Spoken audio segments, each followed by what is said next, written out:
मेरी शादी को अभी 2 दिन ही गुजरे थे जब मेरी सास मेरे सबसे छोटे देवर को मेरे कमरे में मिली। 15 साल का रोहन कुछ शर्माया शर्माया था, मेरी सास के साथ खड़ा था। मेरी सास मुस्कुराते हुए मुझसे कहने लगी, जब से तुम्हारी करण से मंगनी हुई है तब से मेरे पीछे पड़ा था कि मेरी भाभी से दोस्ती करवा दो, लेकिन इस झटपट की मंगनी और 2 महीने में शादी ने तो मुझे बौखला कर रख दिया था। अभी 2 दिन से इसने मेरी जान आफत में डालकर रखी है कि भाभी से दोस्ती करवा दो। मेरी सास ने एक ही सांस में सारा किस्सा मुझे सुना दिया। रोहन काफी शर्मीला सा लड़का लग रहा था। वह मेरी सास के पीछे छुपे उनके दुपट्टे को अपनी उंगलियों में लपेट रहा था और छुपी छुपी नजरों से मुझे देख रहा था। मैंने मुस्कुराकर उसकी तरफ हाथ बढ़ा दिया। उसने मुझे हाथ लाया। मैंने कहा, तुम लड़के हो कि इतने शर्मीले हो? मैं तुम्हारी भाभी हूँ, बिल्कुल बड़ी बहन जैसी। तुम जब चाहे मुझसे बात कर सकते हो। मेरी बात पर वह मुंह से कुछ नहीं बोला, बस मुस्कुराकर हाँ में सर हिलाने लगा। मैं सबसे बड़ी बहू थी। करण से छोटी 2 बहनें थीं और उनसे छोटा मेरा देवर रोहन। करण बहुत मोहब्बत करने वाले और ख्याल रखने वाले पति थे।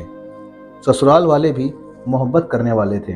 पहला कदम रोहन की तरफ मैंने बढ़ाया था। 15 साल का रोहन था, लेकिन सेहत और कद की वजह से वो बड़ा लगता था।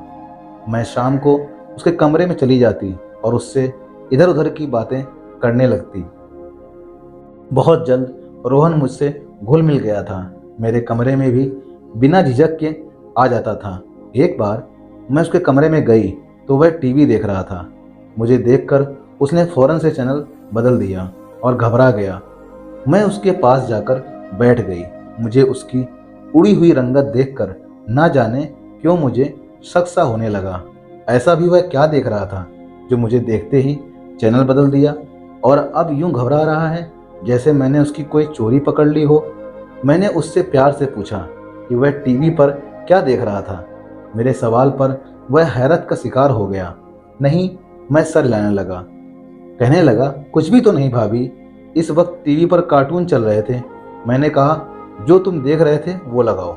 उसने नजरें झुकाई और वह चैनल लगा दिया जो वह देख रहा था। मैंने वह देखते ही अपनी आंखें बंद कर ली और कांप कर रह गई और मेरा दिल धड़कना ही भूल गया था। मैंने गुस्से से रोहन की तरफ देखा। तुम यह देखते हो टीवी पर? बताऊं रात को तुम्हारे भाई को? वह मेरे गुस्से पर डर गया था और नहीं मैं सर हिलाने लगा। कहने लगा, भाई से कुछ मत कहिएगा। मैंने उसे डांटते हुए कहा, यह देखकर तुमको नींद कैसे आ सकती है? तुम इतनी डरावनी शक्ल देखते हो। वो कोई हॉरर मूवी देख रहा था। मैं तो देखकर ही डर गई थी। उसने मुझसे फौरन से माफ़ी मांग ली और कहने लगा, अब नहीं देखूंगा। मुझे अपना ससुराल बहुत अच्छा ससुराल लगता था। नंद भी मुझसे बहुत प्यार से रहती थी। मैं खुद को खुश नसीब समझने लगी थी, लेकिन मुझे क्या मालूम था कि सारी खुशी कुछ वक्त की ही है। मैं किसी बहुत बड़ी मुसीबत में फंसने जा रही हूँ, जिसका ख्याल भी एक औरत को कांपने पर मजबूर कर दे, उसकी ज़िंदगी में ऐसी तकलीफ भर दे जिसका सहन करना भी मौत के बराबर हो। मेरे मायके में मैं सबसे छोटी थी, इसीलिए मुझ पर कोई खास ध्यान नहीं देता था। भाई बहन बड़े थे, सब आपस में मिलकर बातें करते थे और जब मैं उनके पास जाती तो कहते, तुम छोटी हो, तुम्हारा हम बड़ों के बीच में क्या काम। मैं भी अकेलेपन का शिकार हो गई थी। मुझे रोहन को देखकर अपनी पिछली जिंदगी यानी मेरा बचपन याद आने लगा था। मैं बड़ी बहन भाइयों की ध्यान से बेगानी थी, इसलिए मुझे लगा रोहन भी ऐसा ही महसूस करता होगा। क्योंकि मुझसे दोनों नंदों की दोस्ती थी, वह दोनों साथ साथ ही रहती थी, इसलिए मैं नंदों से ज़्यादा रोहन पर ध्यान देती थी। उसकी पसंद का खाना भी बना देती, उसके छोटे मोटे काम भी कर देती, उसके साथ भी गेम भी खेला करती ताकि वो उदासी न रहे। वह रोहन को ना मिले। एक दिन वह मेरे कमरे में आया। करण के आने का वक्त था। मैं खूबसूरत से कपड़े पहने हुए मेकअप कर रही थी। जब रोहन मेरे कमरे में आया, मुझे तैयार होते हुए गौर से देखने लगा। फिर मेरे मेकअप से एक लाल कलर की लिपस्टिक उठाकर मुझे पकड़ाई और कहने लगा, भाभी यह लगाइए, मुझे यह रंग अच्छा लगता है। मैंने उसके हाथ से वह लिपस्टिक पकड़ ली। मैं उसे छोटे से बच्चे को दिल नहीं तोड़ना चाहती थी, लेकिन वह तो मुझे देखकर मेरी तरफ मुस्कुराते हुए बढ़ा और मेरे चेहरे को अपने दोनों हाथों में ले लिया और बड़ी मोहब्बत से देखते हुए बोला, आप बहुत प्यारी लग रही हैं भाभी, मैं बुरी तरह से घबरा गई। मेरा दिल धक धक से रह गया। मैंने फौरन उसे खुद से पीछे किया। वो पीछे हटकर मुझे देखने लगा। मैंने उसे इतने गुस्से से देखा कि वह घबरा सा गया। कहने लगा, भाभी आप तो मेरी बड़ी बहन जैसी हैं। मुझे आप अपनी बहनों से भी ज़्यादा अच्छी लगती हैं, लेकिन शायद आपको मेरा प्यार करना बुरा लग गया। आई एम सॉरी, उसने गर्दन झुकाकर शर्मिंदगी से कहा और मेरे कमरे से बाहर निकल गया। मुझे घुटन सी महसूस होने लगी। अपनी सोच छोटी सी लगने लगी। वह मुझे बड़ी बहन समझकर मेरे पास आया था और मैं क्या गलत सोच बैठी थी। कैसे झटके से मैंने उसे दूर किया था। क्या सोचता होगा मेरे बारे में कि मैं कैसी बदतमीज हूँ। प्यार का जवाब भी यूं धुतकार कर देती हूँ। ना जाने क्यों, लेकिन मैं खुद में शर्मिंदा महसूस करने लगी। इसीलिए अगले दिन रोहन के साथ पहले जैसा ही रवैया किया। अब पूरे दिन वो मेरे साथ बैठा बैठा रहता। मेरे गले भी झिझक कर लग जाता था। अपना चेहरा मेरे चेहरे के बहुत करीब ले आता। मुझे ना जाने क्यों उसका यह करीब आना बेचैन कर देता था।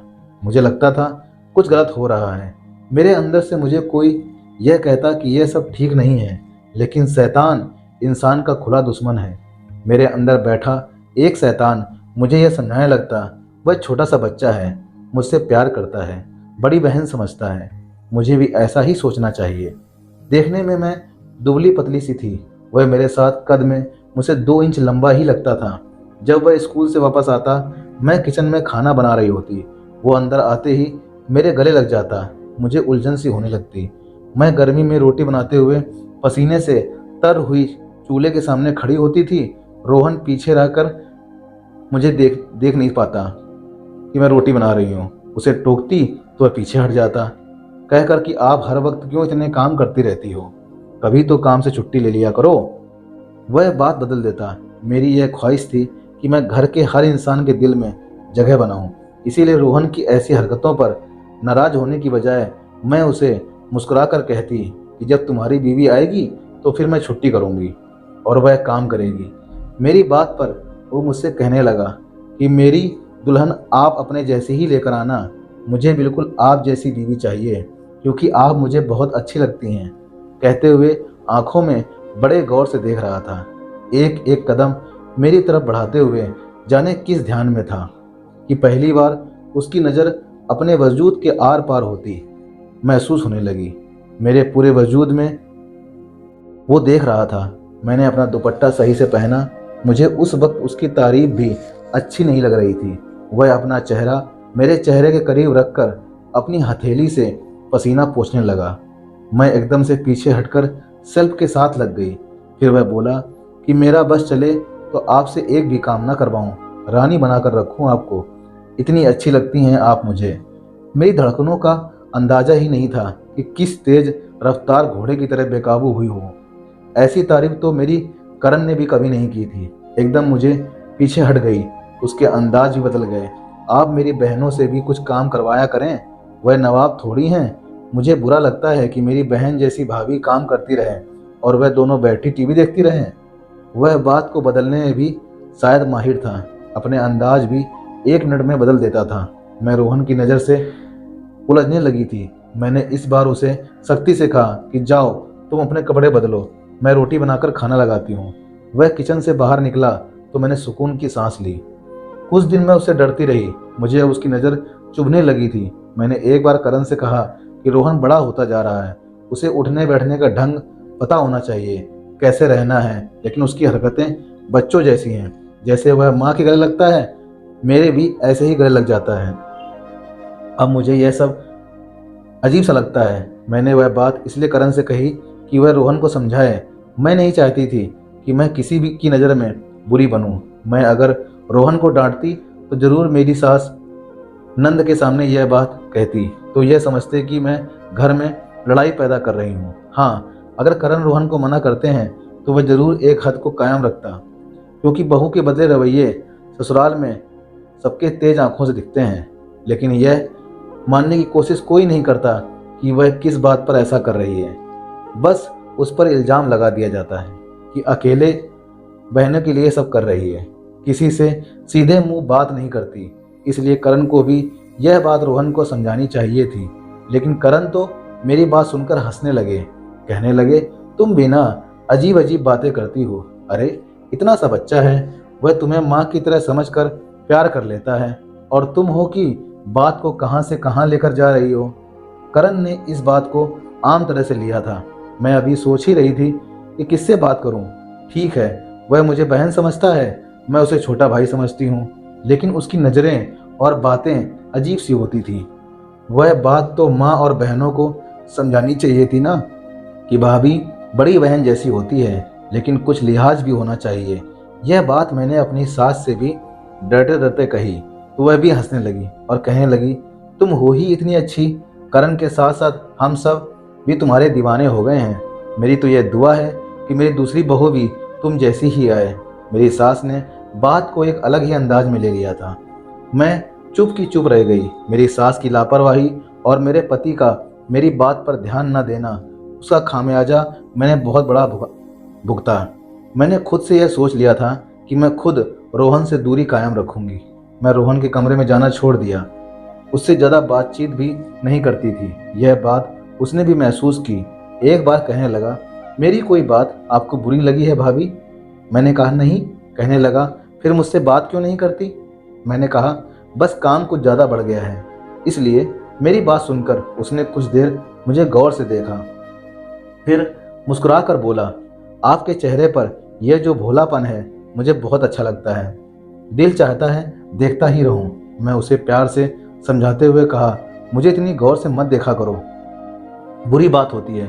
बहनों से ऐसी बात नहीं करते ना ही उन्हें देखते हैं। मेरी बात पर वो संभल सा गया और वहां से भी चला गया। कुछ दिन से मेरी तबीयत खराब सी थी। मुझे चक्कर भी बहुत ज़्यादा आ रहे थे। जब करण मुझे डॉक्टर के पास लेकर गए तो पता चला कि मैं प्रेग्नेंट हूँ। इस खबर में तो मेरे ससुराल में खुशी की लहर दौड़ गई थी। सभी मेरा बहुत ख्याल रखने लगे थे, लेकिन डॉक्टर ने मुझे कुछ दिन बेड रेस्ट को कहा था। अब किचन का सारा काम मेरी सास और नंद ही संभालती थी। मेरा सारा वक्त अपने कमरे में गुजरा करता था। एक रात मेरे पति और मेरी सास और नंद की शादी पर जाने को तैयार हुए, लेकिन शादी कानपुर में थी। मुझे सफ़र जाना मना था, और रोहन ना जाने क्यों टेस्ट का बहाना बनाकर घर पर ही रुक गया। कहने लगा, कल स्कूल टेस्ट है, वो नहीं जाएगा।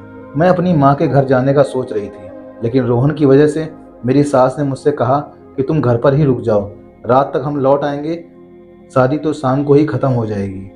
और मैं हमेशा यही चाहती थी कि मेरी ससुराल का हर इंसान मुझसे खुश और राजी रहे, जो कि कभी भी मुमकिन नहीं हो सकता था।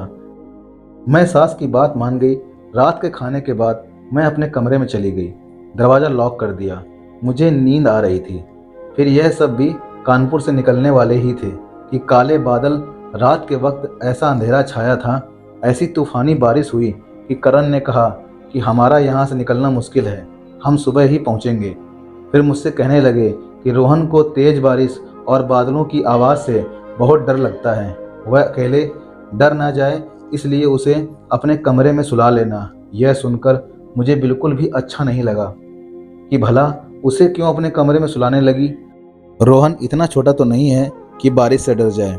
मुझे रोहन को अपने कमरे में सुलाना सही नहीं लग रहा था। करण इस बार मुझे सख्ती से बोले, यह क्या तुम हर वक्त उसके बड़े हो जाने की बात लगाए रहती हो? वह बच्चा है, उसकी सोच बच्चे जैसी है। मेरे साथ और बहस मत करो, और जो कह रहा हूँ वो करो। करण ने फ़ोन काट दिया, लेकिन मैं भी रोहन को कमरे में नहीं बुलाई और लेटकर सो गई। रात का पता कौन सा वक्त है जब बादल इतनी ज़ोर से गरजा जैसे कहीं बिजली गिरी हो। तो इस कदर खतरनाक आवाज़ थी कि मैं भी उठकर बैठ गई, साथ ही लाइट भी जला दी। मेरा दरवाज़ा इस तरह ज़ोर से खटका कि मैं डर के मारे उछल कर बैठ गई। अंधेरे में मुझे ठीक से कुछ भी नज़र नहीं आ रहा था। मैंने पूछा, कौन है? कहने लगा, मैं रोहन हूँ भाभी, जल्दी दरवाज़ा खोलो, मुझे बहुत डर लग रहा है। मैं अंधेरे में बड़ी मुश्किल से चलते हुए दरवाजे तक पहुंची थी। मेरी कमर में दर्द सा था। कुछ दिनों से मैं खुद को थकी थकी सी महसूस कर रही थी। मैंने दरवाज़ा खोला तो हाथ में टॉर्च पकड़े रोहन डरा डरा सा खड़ा था। कहने लगा, मुझे डर लग रहा है। उसके चेहरे की हवाइयाँ भी उड़ी हुई थी। मैंने उसे कमरे में आने को कहा। अंदर आते ही उसने कमरे का दरवाज़ा बंद करके लॉक कर दिया। कहने लगा, मुझे डर लग रहा है, मेरे गले लग गया। उस वक्त वो बहुत ज़्यादा डरा हुआ लग रहा था। मैंने उसे किसी छोटे बच्चे की तरह से तसल्ली दी। कुछ नहीं होगा, मैं हूं ना तुम्हारे पास। आहिस्ता आहिस्ता उसकी गिरफ्त मुझ पर मजबूत होने लगी थी। मुझे लगा शायद डर के मारे मुझे बड़ी बहन समझकर मेरे गले लगा है, लेकिन कुछ पल में उसके हाथ मेरी कमर पर खुद से चलने लगे थे। मुझे कुछ अजीब सा लगने लगा था। उसकी पकड़ और उसकी कमर पर चलती उंगलियां मुझे कुछ और ही समझा रही थीं। मैंने उसे पीछे कर दिया। एकदम से लाइट आ गई। बारिश का तो धीरे धीरे कम हो चुकी थी। रोहन के चेहरे पर के अंदर मुझे अचानक से बदले हुए भाव लगने लगे। वह मुझे कहीं से भी डरा हुआ नहीं लग रहा था। मैंने कहा, जाओ यहाँ से, अब डरने की कोई बात नहीं है। बारिश कम हो गई है, तूफान थम चुका है। लेकिन वह अजीब सी हंसी चेहरे पर सजाए कहने लगा, लेकिन मेरे अंदर का तूफान तो अभी तक नहीं थमा है। एक बार थम जाए तो चला जाऊंगा। उसकी बात सुनकर मैं दंग सी रह गई। वो कहने लगा कि भाभी, मेरे अंदर का तूफान शांत कर दो। वह कहीं भी मुझे 15 साल का बच्चा नहीं लग रहा था। उसकी बातें, उसकी नज़रें कुछ भी बच्चे जैसी नहीं थीं। वह मेरे करीब आने लगा। मैंने कहा, रोहन, किस किस्म की बातें कर रहे हो? होश में तो हो ना? कितनी बार समझाऊं तुम्हें कि बड़ी बहन से ऐसी बातें नहीं करते। मेरी बात सुनकर वो हंसने लगा। कौन सी बहन? कैसी बहन? मेरी सिर्फ 2 बहनें हैं। आप मुझे देखते ही अच्छी लगने लगी थी। आपके करीब आने का तो मैं बहाने ढूंढता था। आपके करीब आने पर मुझे बहुत अच्छा महसूस होता था। उसकी बातें मेरे कानों पर यूं पड़ रही थीं जैसे कि कोई कान में पिघलता हुआ शीशा डाल रहा हो। रोहन, मैं और एक हवस में भरे इंसान में उस वक्त फ़र्क करना बहुत मुश्किल था। मैंने कहा, शर्म नहीं आती तुम्हें? तुम माँ जैसी भाभी पर नज़र रखते हो? मैं चिल्ला कर बोली। वह बिना डरे मेरे सामने खड़ा हो गया। कहने लगा, आपको माँ समझा ही कब है मैंने? मैं तो आपसे बहुत मोहब्बत करता हूँ। कई बार भी इजहार किया है आपसे। आप शायद भूल गई हैं। मैंने उसे खुद से दूर करना चाहा, लेकिन ना जाने कहाँ से उसमें इतनी ताकत आ गई थी कि मुझे अपने आप उसके आगे बेबस लग रहा था। कुछ मेरी तबीयत भी ठीक नहीं थी। कमरे की लाइट आते ही मेरी किस्मत भी चली गई थी। मेरा कोई रोना, मिन्नत करना कुछ भी मेरे काम नहीं आया था। वह रात मेरे लिए काली रात बनकर आई थी और अपनी स्याही मेरे मुंह पर मार गई थी। सुबह मैं बहुत रो रही थी। रोहन बड़े ढिठपन से मेरे सामने बैठा था। कहने लगा, अगर आपने किसी से भी कुछ कहा तो अंजाम की जिम्मेदारी आपकी होगी। मुझे उसकी शक्ल से भी नफरत होने लगी थी। उस वक्त मैं दोहरी तकलीफ से गुजर रही थी। एक मेरे पेट में दर्द था, दूसरी मेरी रूह बुरी तरह से घायल हो चुकी थी। मुझे सामने बैठे 15 साल के मर्द से घिन आ रही थी। मैंने गुस्से से कहा कि दफ़ा हो जाओ मेरी नज़रों के सामने से। मैं तुम्हारी हर बात करण को बताऊंगी, तुम्हारी माँ बहन को बताऊंगी, जो तुम जैसे चालू लोगों को बच्चा समझते हैं। वह मेरी बात से घबराया नहीं था। कहने लगा, आपका शौक ये भी पूरा करके देख लो, लेकिन झूठी आप ही कहलाएंगी। मैं इस घर का बेटा हूँ, मुझ पर कभी कोई ऐसा इल्ज़ाम नहीं लगाएगा। अगर आप अपना घर बचाना चाहती हैं तो जुबान बंद रखिएगा। मैं नफरत से उसे देख रही थी। वह मेरे कमरे से बाहर चला गया। मैं फूट फूट कर रोने लगी। मेरा जी चाहा किचन से तेज धार लेकर गला चौक दूं और रोहन को जान से मार डालूं। अपने और मेरे बीच के रिश्ते का उसने बहुत बुरा इस्तेमाल किया था। बाहर बेल बजी तो मैं दर्द के बावजूद भागते हुए बाहर गई। मैंने दरवाज़ा खोला तो सामने करण और मेरी सास और नंदे खड़ी थीं। मैं करण के गले लगाकर लिपट कर रोने लगी। मेरे पेट का दर्द बढ़ने लगा। इतनी शिद्दत से दर्द में तड़पने लगी, करण परेशान हो गए। मेरी आंखों के सामने अंधेरा सा आ गया। मैं होश से बेगानी हुई थी। जो मुझे होश आए तो करण मेरे पास बैठे थे। मेरे सास मेरे सिरहाने बैठी थी। कहने लगी, मैं तुम्हें बिस्तर से उठने भी नहीं दूंगी। शायद यह झूठ भी रोहन ने बोला था कि मैं घर के काम करती रही हूँ। मैं रोने लगी। मैंने कहा, आप लोग नहीं जानते मेरे साथ क्या हुआ है। इससे पहले मैं कुछ कहती, मेरे कमरे का दरवाज़ा खुला। मेरी नंद रोहन के साथ ही अंदर दाखिल हुई। रोहन शायद मेरी बात सुन चुका था। कहने लगा, मैंने तो समझा था माँ कि भाभी बहुत बहादुर होगी, लेकिन यह तो तुमसे भी ज़्यादा डरपोक निकली। बारिश से इतना डरती है कि मुझे रात भर उन्हें संभालना पड़ा। अभी सब उसकी बात को नॉर्मल अंदाज से सुन रहे थे। मैंने सोचा घर जाकर करण को सब कुछ सच सच बता दूंगी। लेकिन जब घर जाकर मैंने करण से यह सब कहा तो एक जोरदार थप्पड़ करण ने मेरे मुंह पर मारा था। कहने लगा, तुमने मेरे छोटे मासूम से भाई को समझ क्या रखा है? अरे छोटा सा है वो, उसे तो इस बात का अंदाजा भी नहीं। शर्म नहीं आती तुम्हें उस पर ऐसे इल्जाम लगाते हुए? मैं सब जानता हूँ तुम ये सब क्यों कह रही हो। देखो, मैं इस घर का बड़ा बेटा हूँ। अपने दिमाग से यह बात निकाल दो कि तुम्हारी ऐसी बातें सुनकर मैं तुमसे अलग हो जाऊंगा। तुम अगर मेरे बच्चे की मां ना बनने वाली होती तो मैं तुम्हें तलाक दे देता। मेरे छोटे भाई पर तुम होती कौन हो इल्जाम लगाने वाली? दोस्तों, मैं फटी फटी आंखों से करण को देख रही थी। क्या ये वही करण थे जो मुझसे बहुत मोहब्बत करते थे, या शायद उनकी मोहब्बत मुझसे इसलिए थी कि मैं उनके घर वालों का ख्याल रखती थी और उनके घटिया भाई की बदतमीजी को हंसकर बर्दाश्त कर रही थी। दोस्तों, मेरी हैसियत मुझ पर खुल चुकी थी। मेरी अब तक की सारी मेहनत बेमतलब हो चुकी थी। उन्हें कभी मेरी बात का भरोसा नहीं आ सकता था क्योंकि उन्हें अपने भाई पर भरोसा था।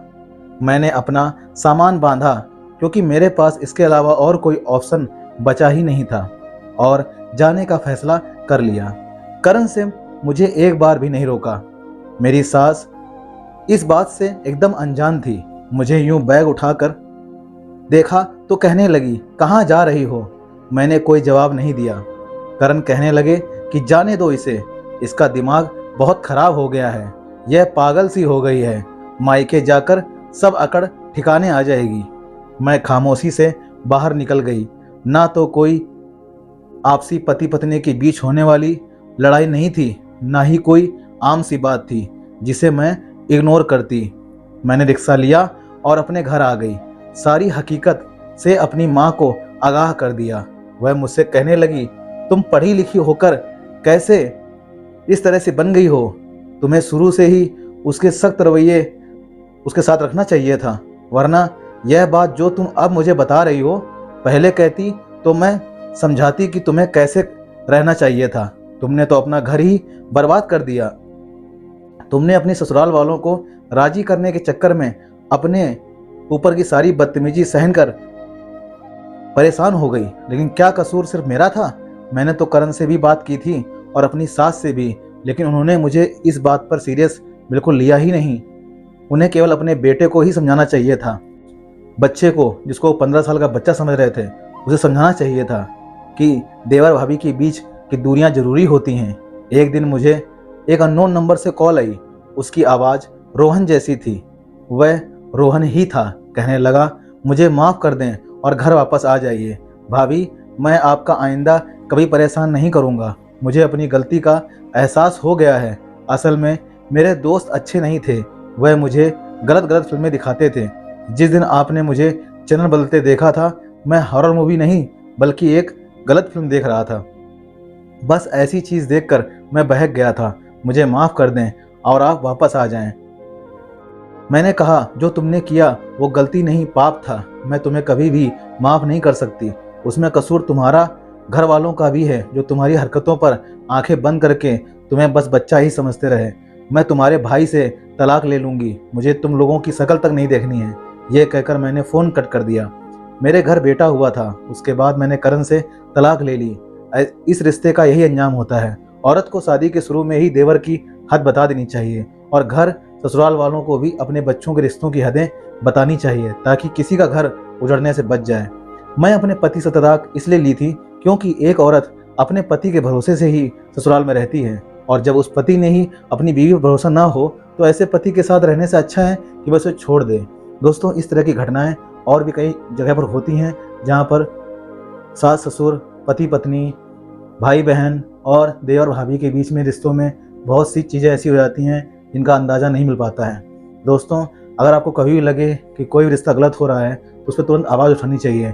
उस आवाज़ को इतना ज़्यादा उठाना चाहिए ताकि वो गलती उस घर में कभी ना हो।